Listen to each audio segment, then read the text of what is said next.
کتابوں میں ایک عجیب واقعہ لکھا ہوا ہے. اس واقعے کو الاصابہ فی تمییز الصحابہ میں علامہ ابن حجر رحمۃ اللہ نے نقل کیا ہے. سیدنا عثمان غنی اللہ عنہ کے زمانے میں ایک نوجوان شخص تھا، ثقفی تھا، طائف کا رہنے والا، شاعر تھا اور بڑا سمجھدار. یہ شاعر لوگ جو ہوتے ہیں نا، یہ بڑے عقل مند چلاک لوگ ہوتے ہیں، تیز لوگ ہوتے ہیں، مگر طبیعت میں ان کی ایک خاص چیز موجود ہوتی ہے.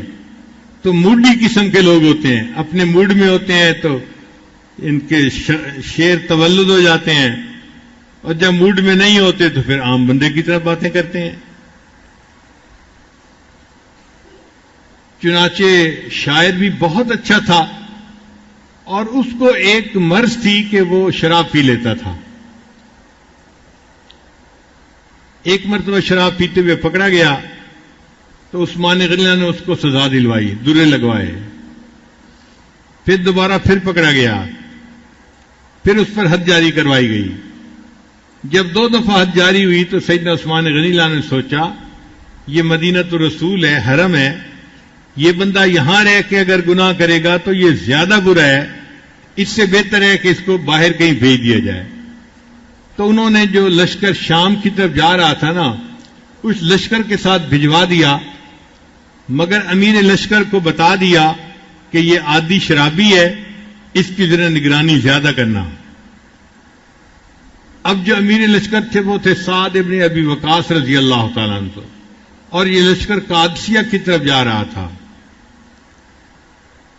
سعد ابن ابی وقاص نے اس کی نگرانی کی. وہ شام میں بھی شراب پیتا ہوا پکڑا گیا تو سعد ابن ابی وقاص نے تیسری مرتبہ حد لگوائی اور فیصلہ کیا کہ اب اس کو کھلا رہنا ٹھیک نہیں، اس کو جیل میں ڈالنا چاہیے. چنانچہ سعد ابن ابی وقاص نے اپنے خیمے کے ساتھ ایک خیمہ تھا، اس کو جیل کا کمرہ بنا دیا اور اس کو وہاں لاک کر دیا. پاؤں میں بیڑیاں پڑی ہوئی ہیں، ہاتھ میں ہتھکڑیاں پڑی ہوئی ہیں، اور یہ نوجوان وہاں بند ہے. اور اس کی نگرانی سعد ابن ابی وقاص خود کر رہے تھے کہ قیدی کہیں بھاگ نہ جائے. اللہ کی شان کے ادھر سے مسلمانوں نے جہاد شروع کر دیا. مسلمانوں کے مقابلے میں رستم آیا. رستم کے پاس 3 لاکھ فوج تھی اور مسلمانوں کی کل تعداد 30,000 تھی. اب آپ بتائیں 3 لاکھ کے مقابلے میں 30,000 تو نظر ہی نہیں آتے کہاں کھڑے ہیں. اور یہ جنگ 9 دن رہی. کافروں کی چونکہ تعداد زیادہ تھی لہذا کافر جو تھے وہ غالب نظر آتے تھے اور مسلمان کمزور محسوس ہو رہے تھے. چونکہ جہاں ایک مسلمان ہوتا تھا، ایک مسلمان کو 30 کافروں نے گھیرا ہوا ہوتا تھا.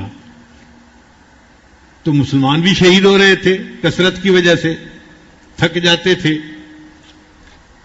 اب 2-3 دن کے بعد خبر عام ہونی شروع ہو گئی کہ مسلمانوں کو شکست ہو رہی ہے اور کافر جیت رہے ہیں. اور ویسے بھی رستم کا دبدبہ تھا، وہ بڑا بہادر مانا جاتا تھا، تو لوگ سمجھتے تھے کہ رستم کی وجہ سے اس کی فوج بڑے جوش و خروش میں تھی اور لڑ رہی تھی. اب جب مسلمان کمزور تھے اور شکست کھا رہے تھے تو ہمتیں پست ہو رہی تھیں. تو یہ خبر بالآخر عورتوں تک بھی پہنچی، خیمے تک بھی پہنچی. تو وہ جو قیدی تھا نا، ابو محجن ثقفی اس کا نام تھا، اس نے بچوں کی طرح اونچا اونچا رونا شروع کر دیا، جیسے کوئی بچہ رو رہا ہوتا ہے اس طرح اونچا اونچا. اب ایک نوجوان آدمی ہے اور وہ بچوں کی طرح رو رہا ہے، چیخ رہا ہے، چلا رہا ہے. تو سعد ابن وقاص عنہ کی جو بیوی تھی ان کا نام تھا سلمہ، صحابیہ تھی رضی اللہ تعالی عنہا. وہ حیران ہوئی کہ بچوں کی طرح کون رو رہا ہے. انہیں بتایا گیا جی کہ آپ کے ساتھ والے خیمے میں جو قیدی تھا وہ رو رہا ہے. انہوں نے بندے کو بھیجا کہ بھئی جاؤ دیکھو وہ کیوں رو رہا ہے. بندے نے آ کے بتایا کہ جی وہ بندہ اس لیے رو رہا ہے کہ اس نے خبر سنی ہے مسلمانوں کو شکست ہو رہی ہے اور اس سے یہ بات برداشت نہیں ہو رہی، اور وہ رو رہا ہے کہ میری جوانی کا کیا فائدہ، یہ اتنا تندرست جسم جو مجھے دیا ہے اللہ نے، اس جسم کا کیا فائدہ کہ میرے جیتے جی مسلمانوں کو شکست ہو جائے، کاش میں آزاد ہوتا، یہ بیڑیاں کھل جاتی، یہ ہتکڑیاں کھل جاتی، تو آج میں مسلمانوں کے ساتھ مل کے جہاد کرتا اور اسلام کی تقویت کا سبب بنتا۔ اب وہ جو اسلام کے ساتھ محبت تھی وہ اس کے اوپر غالب آ گئی تھی، اس شرابی کے اوپر۔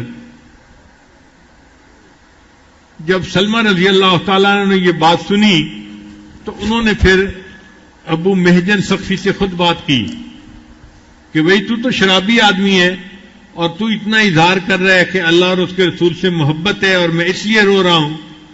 اس نے کہا جی کہ میں شرابی ضرور ہوں، میری عادت ہے، میں پی جاتا ہوں، لیکن میرے دل میں اللہ اور اس کے رسول کی محبت ہے اور میں بالکل صحیح کہہ رہا ہوں۔ آج اگر مجھے آزاد کر دیا جائے تو شاید میں دین اسلام کے کام آ جاؤں۔ سلمہ نے پوچھا اس کا کیا حل ہے؟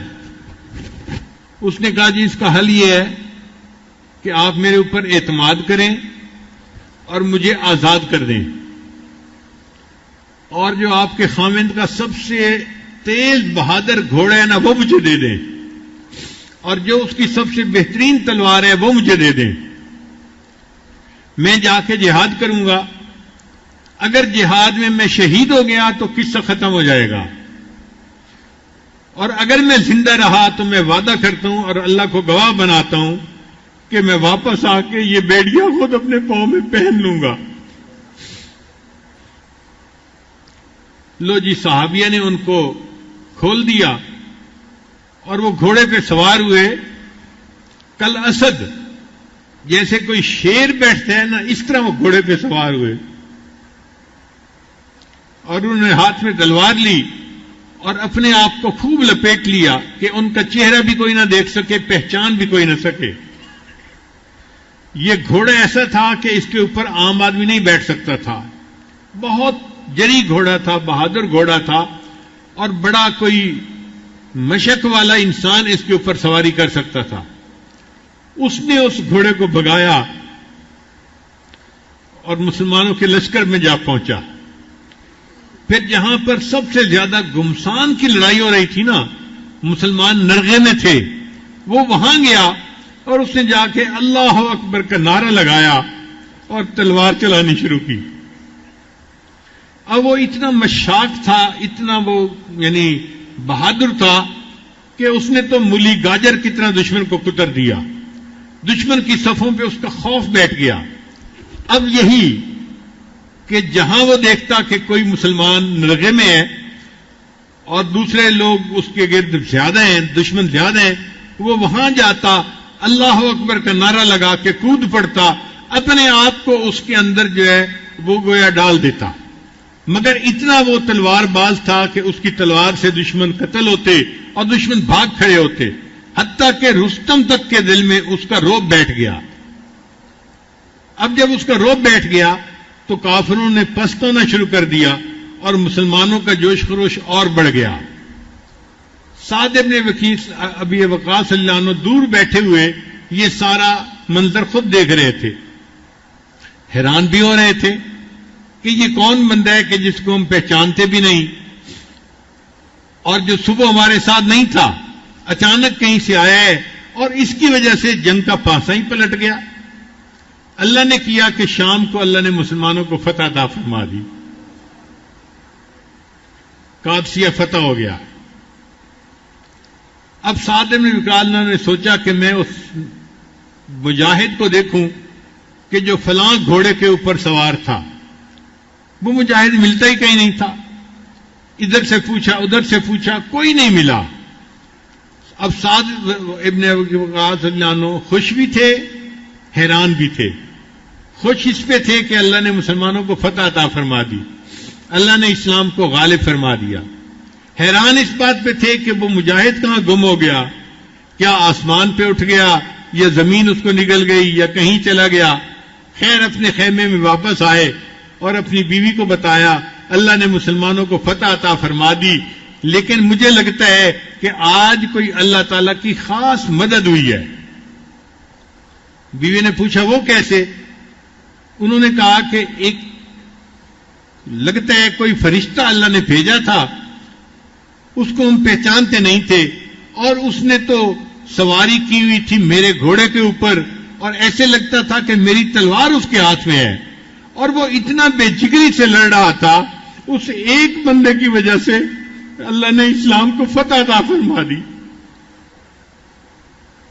جب انہوں نے یہ واقعہ سنایا تو پھر بیوی نے انہیں بتایا کہ جی وہ فرشتہ نہیں تھا، وہ قیدی تھا جو ہمارے ساتھ والے خیمے میں قیدی ہے۔ سعد بن وقاص بڑے حیران ہوئے، ساتھ والے خیمے میں آ کے دیکھا تو وہ نوجوان بیٹھا ہوا ہے، اسی طرح ہتھکڑیاں پہنی ہوئی ہیں اور پاؤں میں بیڑیاں پہنی ہوئی ہیں۔ تو سعد بن وقاص نے اس سے پوچھا کہ کیا تم نے آج یہ سارا جو ہے نا وہ جنگ کا معاملہ کیا؟